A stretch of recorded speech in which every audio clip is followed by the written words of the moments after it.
Sí, bueno, es una trayectoria incluso más larga que los 3 años. Tenemos que confesar, sobre todo los que estuvimos en el origen de esta iniciativa en la comisión, que ha sido un larguísimo camino. Eh, la idea de tener unos procedimientos de resolución extrajudicial de conflictos como complemento para agilizar la justicia no surge de la nada. Hay un mandato político. Este mandato político se nos dio a las instituciones comunitarias en el Consejo Europeo de Tampere en octubre del año 99.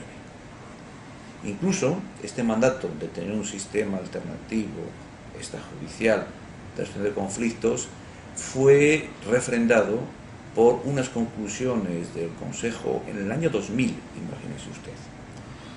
A partir de la comisión de su trabajo, hicimos un libro blanco, año 2002, una consulta para todos los stakeholders, como decimos en inglés, en estos temas, profesiones legales, administraciones, etc., y la propuesta de la comisión, que ha dado lugar a la directiva 2008/52 del 21 de mayo, la propuesta de la comisión fue del año 2005.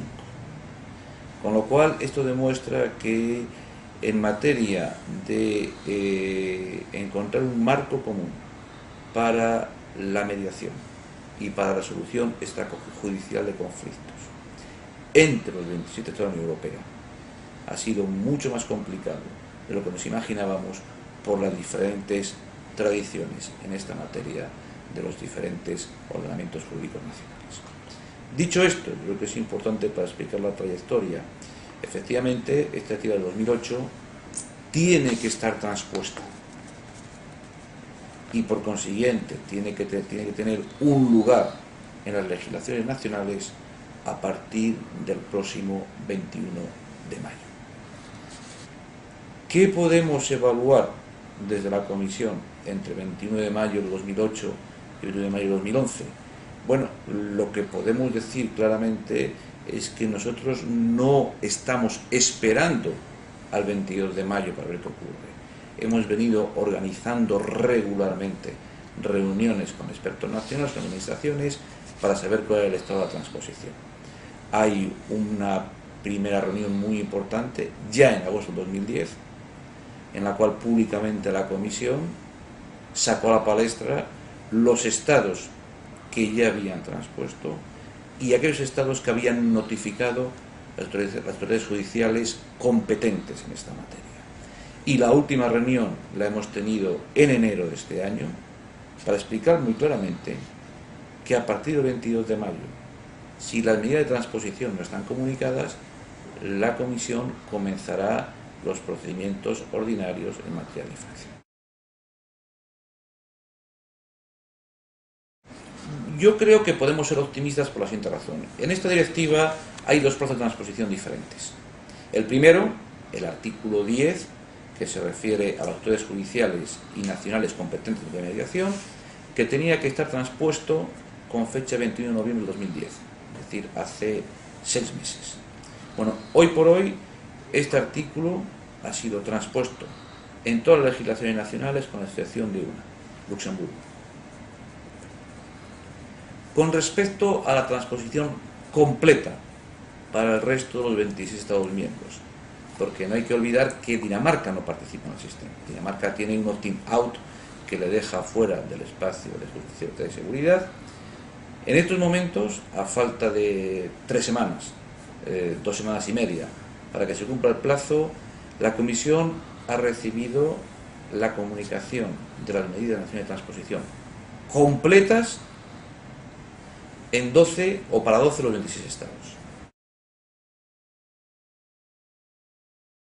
Yo creo que no hay que dramatizar, es decir, es normal, en todo el acervo comunitario es normal que las medidas de transposición, la avalancha llegue al final, que incluso haya, al final, cuando llegue la transposición, hay un periodo, perdóname la expresión, de gracia, en el cual los estados terminan de adaptar las medidas, porque no hay que olvidar que la transposición puede significar la adopción en sede parlamentaria de legislación nacional, o puede significar la adopción en sede parlamentaria de legislación nacional y también reglamentos ejecutivos de desarrollo. puede significar que haya un simple desarrollo vía decretos gubernamentales, o incluso, y suele ser el caso en los países con tradición de common law, que la transposición no necesite cambiar el marco nacional. Con lo cual, hoy por hoy no estamos preocupados porque falten 14. Nuestras noticias, después de la última reunión a la que hacía referencia el mes de enero, es que todos los procedimientos nacionales para adoptar las medidas legislativas donde sea necesario o para desarrollar proyectos gubernamentales están en marcha. ¿Qué ocurre? ¿Qué puede ocurrir? Que el 1 de junio comprobemos que hay 2, 3, 4, 5 estados que les falta todavía el dictamen preceptivo final del Consejo de Estado o similar, que hay elecciones generales, o ha habido, en el caso de Finlandia, por ejemplo, y que no se puede votar en el Parlamento hasta que se construya el nuevo. Bueno, es decir, si la comunicación formal de los 26 interviene con fecha 31 de agosto, tampoco pasa nada, es la vida real cotidiana. Aparte, como usted bien sabe, naturalmente, está el famoso efecto directo de las directivas. Es decir, a partir del 22 de mayo, en el supuesto que hubiera, que no es el caso, un intento deliberado de fraude de ley, no adoptando la legislación nacional pertinente o no estando en vía de adopción, un tribunal nacional podría solicitar al Tribunal de Luxemburgo vía prejudicial que aplicara directamente el ciudadano directivo. Por consiguiente, yo diría no hay nada dramático en ese materia. Yo creo que hay que reconocer que positivamente ha habido 4 o 5 estados que han ido muy rápido y que han hecho una transposición completa de una manera ejemplar. Estos 4 o 5 estados son Francia, Portugal, tengo por algún lugar la lista, si me permite, para no quedarme ninguno. Estos estados son Estonia, Francia, Italia y Portugal, me faltaba Estonia, los cuales han hecho una transposición nacional completa ya desde el verano del 2010 y además han comunicado la lista de autoridades judiciales o administrativas que pueden intervenir en el proceso de mediación. Pero esto no significa que su legislación nacional sea mejor que la de los otros 22. Esto significa que de alguna manera han preferido anticipar en derecho nacional los efectos de esta directiva que pensamos que para el mercado interior van a ser muy benéficos. No olviden ustedes que dentro de las 12 grandes iniciativas que la Comisión ha propuesto en abril para mejorar el funcionamiento del mercado interior, una es el desarrollo del proceso de mediación entre los asuntos que implican a consumidores. Por eso estamos contentos de otros países, porque se han tomado muy en serio la importancia y el potencial que esto tiene para 2 temas fundamentales. El primero es agilizar en sí mismo frente a la justicia y el segundo, hacer, como dicen los ingleses, una justicia más friendly para los ciudadanos.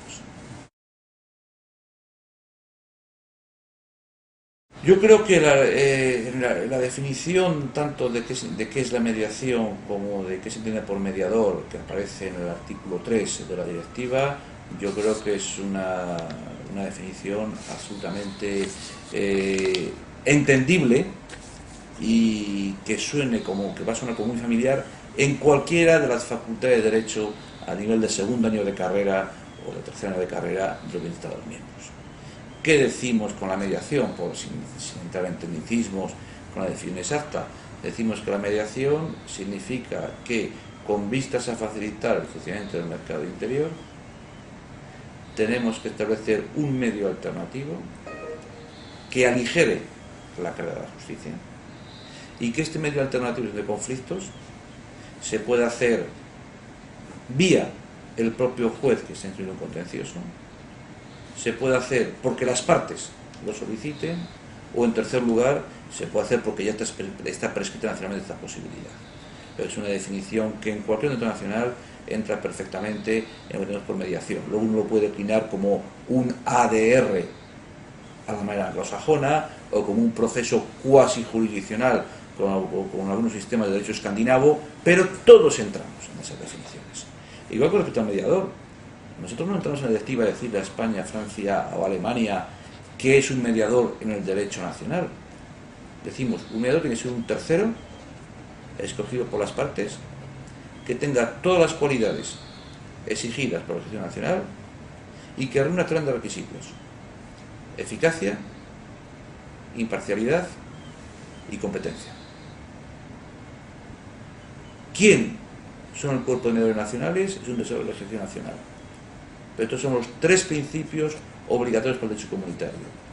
La eficacia, tal vez sería el último, empecemos por imparcialidad, competencia del mediador y la eficacia del acuerdo que el mediador consigue entre las partes. Pues yo lo hablo en el sentido que, insisto, no quiero repetirme, Italia es un país que todos sabemos que es excelente en el tejido de la pequeña y mediana empresa. Y yo creo que el ejemplo italiano, y le agradezco la pregunta, demuestra perfectamente el porqué de nuestra directiva. Cuando hay un conflicto entre dos grandes multinacionales, es muy probable que este conflicto se resuelva por vía contenciosa, porque ya entramos en temas de derecho de competencia muy importantes. Pero un sistema de mediación que permite un acuerdo amistoso entre pequeñas y medianas empresas transfronterizas, entre un fabricante de componentes de motores italiano con respecto al distribuidor de motores en Francia por la frontera o en Alemania, de manera ágil, rápida, y que las dos partes ganen lo máximo posible, me parece fundamental. Y Italia lo ha entendido así. Eso demuestra un poco la potencia del tejido de la pequeña y mediana empresa en Italia. Creo que la directiva es muy clara. Si me permite que lea, que sí que merece la pena leer, si me permite que lea el artículo 6 de la directiva, lo dice muy claro: los Estados miembros garantizarán que las partes, o una de ellas con el consentimiento explícito de las demás, puedan solicitar que se dé carácter ejecutivo al contenido de un acuerdo escrito resultante de una mediación. Los Estados tienen que garantizar que cuando una parte lo solicita se haga ejecutivo. Nosotros partimos del principio que cuando hay un acuerdo de mediación entre dos partes, en mi ejemplo, entre el vendedor de motores o de lavadoras italiano frente a un pequeño comerciante en la frontera francesa, cuando acudes a la mediación, si llegas a un acuerdo, lo normal es que las dos partes lo apliquen sin necesidad de ejecución. Pero eso hay que hacerlo. El artículo 6 es muy, muy claro. Pero lo importante no es eso. Lo importante, porque es una cuestión de seguridad jurídica, es saber cuáles son las excepciones a la ejecución o a la fuerza ejecutiva. ¿Cuáles son esas excepciones? El reglamento Bruselas 2 bis, la competencia judicial en materia de derecho de familia. ¿Por qué? Porque el gran caballo de batalla en el derecho de familia a nivel europeo es evitar que, aprovechando las diferencias de legislación, en casos, sobre todo en materia de divorcio, los cónyuges jueguen con dos ordenamientos jurídicos diferentes en su beneficio. Por eso hay una prohibición expresa. Cuando en un país un acuerdo en materia de divorcio, por ejemplo, no es posible de manera privada o en mediación, si es una pareja de dos nacionalidades, no se puede acudir al Estado de nacionalidad para sortear lo que te correspondería cumplir de acuerdo con la ley natural, la ley aplicable, por tu estás en otro país. Eso me parece que es una cuestión, siempre la expresión, casi de orden público. En segundo lugar, cuando no es posible la ejecución de un acuerdo de mediación, cuando el contenido mismo de esa mediación sea contrario a la legislación nacional o a tus normas de derecho internacional privado, en un caso de responsabilidad extracontractual.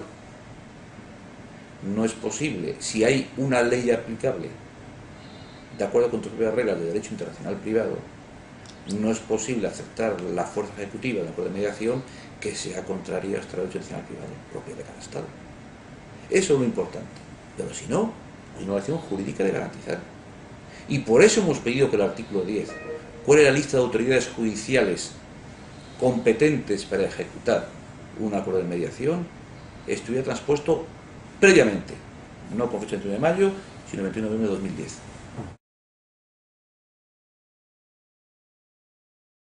Yo me permitirá que, como representante de la Comisión Europea en España, no me pronuncie sobre un proyecto legislativo de un Estado miembro, máxime cuando ese proyecto, si he entendido bien a grandes líneas, de alguna manera va a ser una segunda etapa con respecto a la transposición de esta directiva, pero de alguna manera también tendrá repercusiones sobre la manera en que en España se aplica esta directiva. Entonces, hasta que no veamos el texto de ley y no lo analicemos jurídicamente, me permitirá usted que no me pronuncie. Yo no sé si en relación causa-efecto directa al 100%, pero es evidente que si la mediación o los métodos alternativos de conflictos no pueden ser la panacea para resolver los problemas judiciales, es cierto que puede ser una manera eficaz de reconducir el contencioso a un nivel real de contenciosidad y no a un nivel como el actual, en el cual en algunos países, y no necesariamente España es el más implicado en ello, hay la tentación de intentar resolver todo en sede judicial. Eso me parece que es evidente. Que eso sirva para desatascar la justicia, no tengo la bola de cristal delante de mí. Hay una relación directa.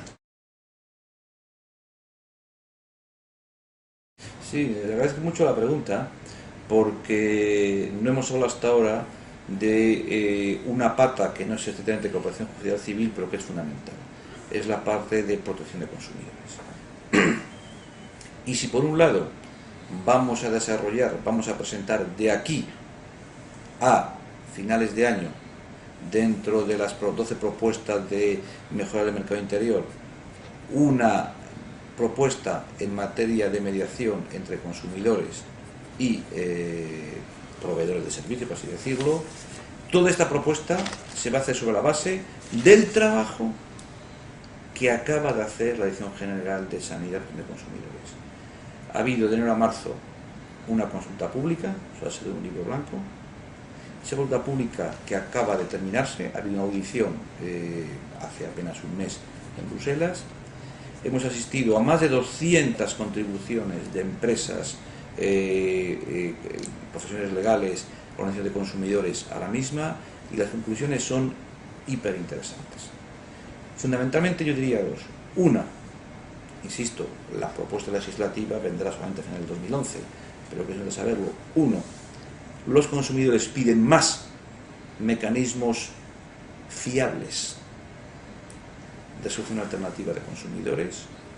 Y dos, hay una gran petición de poder resolver en lo que llamamos mediación online los casos de e-commerce, de e-comercio o de comercio electrónico, por decirlo en español, que son probablemente los que más preocupan potencialmente a los consumidores.